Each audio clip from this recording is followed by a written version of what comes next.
Morning students. हाँ बेटा, हमने एक्सरसाइज 16.1 के कुछ क्वेश्चंस कर लिए थे और बाकी आपको दिए थे सैम्पल स्पेस पे आउटकम्स निकालने के लिए। आपने कर लिए होंगे, बिल्कुल सिंपल से क्वेश्चन थे, उसके बेसिक्स मैंने बता भी दिए थे आपको। नाउ नेक्स्ट सेकंड एक्सरसाइज आता है, उसमें प्रोबेबिलिटी आपका श्योर इवेंट का आएगा, इम्पॉसिबल इवेंट का आएगा। इम्पॉसिबल इवेंट का प्रोबेबिलिटी क्या होता है? 5 होता है, एम्पटी होता है। यानी किसी भी इवेंट का प्रोबेबिलिटी जब इम्पॉसिबल हो तो वो डिफाइन नहीं होता है। श्योर इवेंट का प्रोबेबिलिटी ऑलवेज क्या होता है? 1 होता है। तो उससे रिलेटेड कुछ क्वेश्चन हम करेंगे और वो क्वेश्चन आइए देखिए। एक्सरसाइज 16.2 है, उसका क्वेश्चन नंबर हमने फर्स्ट लिया है और क्वेश्चन नंबर जो फर्स्ट है उसमें कह रहा है कि a coin is tossed once. A coin is tossed once, यहाँ पे एक क्वाइन है और इसको वंस एक बार टॉस किया गया है, तो 1 टाइम टॉस करें तो क्या आएगा? हेड आएगा या टेल आएगा। और then if it turns up a head, a die is thrown once. If it turns up a tail, a die is it is tossed twice more. Describe the sample space of the experiment. The event A exactly 1 head, the event B at least 2 tail and a number greater than 4। तो काफ़ी सारे part पूछे हैं इसमें। तो देखिए कह रहा है कि फर्स्ट ऑफ ऑल क्या हो गया, एक सिंगल क्वाइन है, उसको आपने थ्रो किया तो सैंपल स्पेस पे 2 आउटकम्स निकल के आएंगे आपके। क्या आएगा? या तो हेड आएगा या टेल आएगा। ये डाई बनाया हुआ है, डाई पे टोटल सैंपल स्पेस कितने केस आउटकम्स कितने निकल के आएंगे? 6 आउटकम्स निकल के आएंगे। उसका कंडीशन क्या है? पहला कंडीशन सैंपल स्पेस में हमें डिस्क्राइब करके दिखाना केस। उसका पहला कंडीशन क्या है? Coin is toss once. जब आपने क्वाइन को 1 टाइम टॉस किया तो क्या है? हेड आया, टेल आया। Then if it turns up a head, यदि आपके पास हेड आता है तो then a die is thrown, तब इस डाई को साथ थ्रो कर दिया जाता है। मीन्स हेड आता है, आपने क्वाइन को थ्रो किया, क्वाइन थ्रो करने के बाद आपने चेकआउट किया कि हेड आ गया, हेड आया तो आपने डाई को थ्रो कर दिया और डाई को थ्रो किया तो ये सारे नंबर एच के साथ ये सारे नंबर आएंगे, ठीक है। और जब वो सेकंड 2 केस बन जाएंगे, इसका हेड आता है तब टेल आता है। जब और सेकंड टाइम क्या आ गया? मान लो आपका क्या आ गया? टेल आ गया। तो टेल आता है तो इसी क्वाइन को 2 टाइम्स और थ्रो कर दिया, क्वाइन को 2 टाइम्स और थ्रो कर दिया या 2 क्वाइन के थ्रो कर दिया। तो सैंपल स्पेस पे 4 केस निकल के आए थे, वो फिर 4 केस टेल के साथ लगाए। तो हमने देखो इसका लिया है, सॉल्यूशन दिया आपको। Now if the coin toss head then a die is thrown. In this case the possible outcomes क्या हो जाएगा? हेड के साथ क्या आएगा? 1 आएगा, हेड के साथ क्या आएगा? 2, हेड के साथ 3, हेड के साथ 4, हेड के साथ 5, हेड के साथ 6। क्लियर है? सिमिलरली सेकंड केस में जब आपके पास टेल आता है तो 2 क्वाइन, एक ये क्वाइन और एक ये क्वाइन, ये इसके साथ आते हैं। तो टेल के साथ जब 2 क्वाइन थ्रो करते हैं तो सैंपल स्पेस कितने केस निकल के आते हैं? 4 केस निकल के आते हैं। Head head, head tail, tail head और टेल टेल। ये चारों केस किसके साथ लग जाएंगे? टेल के साथ लग जाएंगे। तो सेकंड टाइम क्या हो जाएगा? जब टेल आता है तो टेल के साथ ये चारों केस आएंगे। तो tail head head, tail head tail, tail tail head और टेल टेल टेल। तो चारों केस आ गए। देयरफॉर फ्रॉम फर्स्ट से सेकंड से जब हेड आता है तो कितने केस आए? 6 केस आए। जब टेल आता है तो कितने केस आए? 4 केस आए। तो उन सभी को जब कंबाइन करो तो let S be the sample space of total outcomes. तो H1, H2, H3, H4, H5, H6, T, HS, TST, TTH और TTT, ये सारे केस आ गए। तो क्या आ गया? आपका फर्स्ट पार्ट क्लियर हो गया। सैंपल स्पेस पे टोटल कितने आउटकम्स निकल के आए।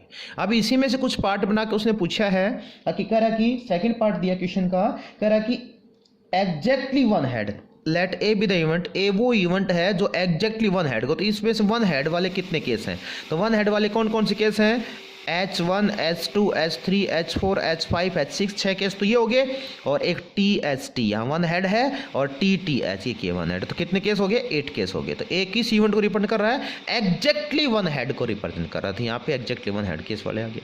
उसके बाद थर्ड पार्ट में कह रहा है कि the event be that at least 2 tail occurs और a number greater than 4। 2 condition लगाई, एटलीस्ट 2 टेल भी आए। इस सैंपल स्पेस में से केस निकालने, कम से कम क्या हो? 2 टेल हो और नंबर ग्रेटर देन 4 हो, 4 से बड़ा नंबर। तो 4 से बड़ा नंबर एक तो ये हो गया, 5 हो गया, 6 हो गया। तो H5, H6 हो गया अकॉर्डिंग टू क्वेश्चन में। और 2 के एटलीस्ट 2 टेल हो, तो कम से कम 2 टेल हो। तो कहाँ कहाँ है 2 टेल? कहाँ कहाँ भाई? THT, TTH और TTT। इनमें यहाँ भी 2 टेल है, यहाँ भी 2 टेल है, यहाँ भी 2 टेल है। तो ये सैंपल स्पेस क्या आ गए? आपके केसेस आ गए। ये था क्वेश्चन नंबर फर्स्ट। अब आते हैं क्वेश्चन नंबर सेकंड है। तो क्वेश्चन नंबर सेकंड जो आपका है वो क्या है? कह रहा है एक 2 dice are thrown, 2 dice are thrown या पेयर ऑफ डाई। जब पेयर ऑफ डाई को थ्रो करते हो तो सैंपल स्पेस, ये हमने बेसिक्स में भी बता दिया था, सैंपल स्पेस में जब टोटल आउटकम कितने निकल के आएंगे? 30 केस निकल के आएंगे। ठीक है, कितने केस निकल के आएंगे? 36 केस निकल के आएंगे। 1 1 1 2 1 3 1 4 2 डाई हैं यहाँ पे, एक ये फर्स्ट डाई है, एक ये सेकंड डाई है, और दोनों डाई को जब हम थ्रो करते हैं तो सैंपल स्पेस पे आपके पास 36 केस निकल के आएंगे। फर्स्ट डाई का 1, इसका 1, फर्स्ट का 2 1, सेकंड का 2, फर्स्ट का 1 सेकंड, तो ऐसे सैंपल स्पेस डिस्क्राइब होगी केस कितने 36 केस। अब क्या करें, इसमें पार्ट बना रखे हैं करें कि द सम इज इवन, तो इसमें से वो केस लेना है जिसका सम क्या है, इवन आए। तो सम इवन किस किस का, सम इवन इनमें से एट मिनिमम सम कितना होगा 2, मैक्सिमम सम कितना होगा पेयर ऑफ डाई में 12, तो सम एज 2 इवन, इवन सम कैसे कैसे आ सकता है भाई, मिनिमम 2 आ सकता है, फिर 4 आ सकता है, 6 आ सकता है, 8 आ सकता है, 10 आ सकता है, 12 आ सकता है। तो हमें इसमें से वो केस लेने हैं, वो ऑर्डर्ड पेयर कंटेन करने हैं जिसका सम 2 आए, 4 आए, 6 आए, 8 आए, 10 आए, 12 आए। तो हम केस करते हैं तो 1 1 2 सम हो गया, 1 3 4 सम हो गया, 1 5 1 2 2 2 4 2 6 3 1 3 3। तो सम एज क्या आ रहा है, ये वो पेयर हैं जिनका सम 2 4 6 10 8 10 12 आ रहा है। तो कितने का आउटकम चाहिए 18। ऐसे बी पार्ट के लिए क्या करें, the some is a multiple of 3, इसमें से वो ऑर्डर्ड पेयर लेने हैं जिसका सम मल्टीपल्स ऑफ क्या हो 3 हो। तो 3 के मल्टीपल्स क्या क्या है भाई, 3 6 9 12, यहाँ पे सम 3 होगा, 6 होगा, 9 होगा, 12, इन पेयर्स में वो 3 के मल्टीपल्स हो गए। तो क्या हो जाएगा, 3 के मल्टीपल्स का सम क्या हो जाएगा भाई, सम क्या है 3 आए, 6 आए, 9 आए, 12 आए। तो सम एज 3 वाले केस ले लो, सम एज 6 वाले केस ले लो, सम एज 9 वाले केस ले लो, सम एज 12 वाले। तो 3 वाले सम 1 3 1 5 2 1 2 4 3 3 3 6 4 2 4 5 4 5 5 5 4 5 4, ठीक है, क्या हो जाएगा 5 4 5 1 5 6 3 6 6। ये तो कितने केस हो जाते हैं, 13 केस हो जाते हैं, ठीक है। जिसका सम है वो क्या आ रहा है, मल्टीपल ऑफ कितना आ रहा है 3 का मल्टीपल आ रहा है। ऐसे द इवेंट सी, तो इवेंट सी क्या हो जाएगा, सम इज लेस देन 4।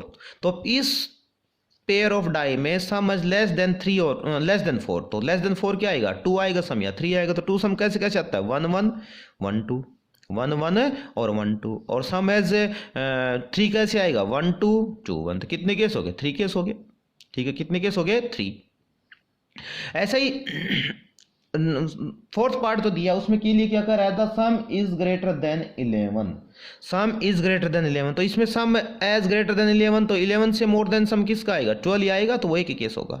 तो ये केस हमने ले लिए, ए बी सी डी में सारे केस ले लिए हमें। अब क्या पूछा क्वेश्चन में, which pair of these events are mutually exclusive.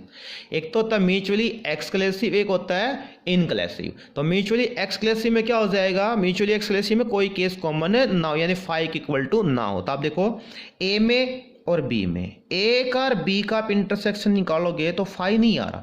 यहाँ 1 1 है, 1 3 है, 1 5 है, 2 2 है, 2 4 है, तो यहाँ पे 2 4 रहा, देखो ये केस कॉमन मिलेगा, ठीक है। तो A intersection B phi equal to नहीं है।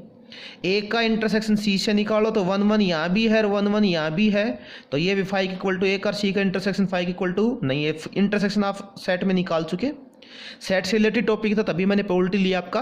और ए का इंटरसेक्शन डी से निकालो तो वो फाइव इक्वल टू नहीं है, क्योंकि यहाँ पे क्या आ रहा है 6 6 आ रहा है और ए में भी क्या है 6 6 है, तो फाइव इक्वल टू नहीं है। अब बी का इंटरसेक्शन सी से लोगे तो वो फाइव इक्वल टू नहीं है, क्योंकि बी का सी का इंटरसेक्शन आप लोगे तो बी में सी में 1 2 यहाँ भी है और 1 2 यहाँ भी है, तो फाइव इक्वल टू नहीं हुआ।